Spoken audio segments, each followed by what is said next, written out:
ഇതെൻ്റെ കൂട്ടുകാരി ദീപ്തിയുടെ വീടിൻ്റെ അടുത്തുള്ള പുഴയാണിത് കേട്ടോ. ഞങ്ങൾ ഫ്രണ്ട്സ് എല്ലാവരും കൂടി ദീപ്തിയുടെ വീട്ടിൽ ചെന്ന് ഞങ്ങൾ കുറേ നേരം വിശേഷമൊക്കെ പറഞ്ഞു.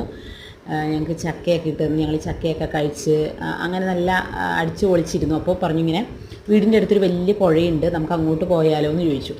അപ്പോൾ ശരിയെന്നും പറഞ്ഞ് ഞങ്ങളെല്ലാവരും കൂടി വേഗം ഇവിടെ വന്നു കഴിഞ്ഞപ്പം ഞങ്ങൾക്ക് എല്ലാവർക്കും ഭയങ്കര ഇഷ്ടമായിട്ടാണ്. വലിയൊരു കാടും അതിൻ്റെ നടുവിലൂടെ ഒഴുകുന്ന വലിയൊരു പുഴയും കൂടിയിട്ടാണ്. അപ്പോൾ ഇത് മാത്രമല്ല പ്രത്യേകത, നമ്മുടെ ഇൻ്റർനാഷണൽ വൈറ്റ് വാട്ടർ കയാക്കിങ്ങിൻ്റെ പ്രാക്ടീസ് നടക്കുന്ന സ്ഥലം കൂടിയാണിത്. കണ്ടോ, ഈ പാറക്കെട്ടുകളിലൂടെയും ഈ കല്ലുകളിലൂടെയൊക്കെ തട്ടിയിട്ടാണ് അവരിങ്ങനെ ഇവിടെയൊക്കെ പ്രാക്ടീസും കാര്യങ്ങളൊക്കെ നടക്കുന്നത്.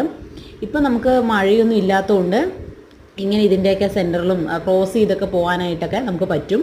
പക്ഷെ മഴവെള്ളം ഒക്കെ ഒരുപാട് വരുന്ന സമയം, അതായത് മഴക്കാലമൊക്കെ ആയിക്കഴിഞ്ഞാൽ നമുക്കിങ്ങനെ ഇത്രയും സ്ഥലത്തൊന്നും വന്നിരിക്കാനോ പിടിക്കാനോ ഒന്നും പറ്റില്ല. പ്രത്യേകിച്ച് ഇങ്ങനെ പുഴയും കാര്യങ്ങളൊക്കെ കാണാൻ പോകുമ്പോൾ അതിൻ്റെ അടുത്തുള്ള ആൾക്കാരോടും കൂടി ചോദിക്കുക കേട്ടോ, സേഫാണോ നമ്മളിപ്പോൾ ഇങ്ങനെ പോകുന്നത്, എന്തെങ്കിലും ഡേഞ്ചറായിട്ടുള്ള കാര്യങ്ങളൊക്കെ അവിടെ ഉണ്ടോ എന്നുള്ളത് ചോദിച്ചിട്ട് വേണം ഇങ്ങനെയുള്ള പുഴകളിലും കാര്യങ്ങളിലും ഒക്കെ ഇറങ്ങാനായിട്ട്.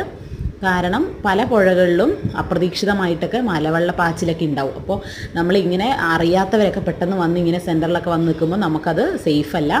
അപ്പോൾ അതുകൊണ്ട് ഇങ്ങനെയുള്ള സ്ഥലങ്ങളിലൊക്കെ പോകുന്നത് നല്ല രസമാണ്. പക്ഷേ അതിൻ്റെ ഒപ്പം തന്നെ നിങ്ങൾ ഇങ്ങനെയുള്ള കാര്യങ്ങളും കൂടി ശ്രദ്ധിച്ചിരിക്കണം.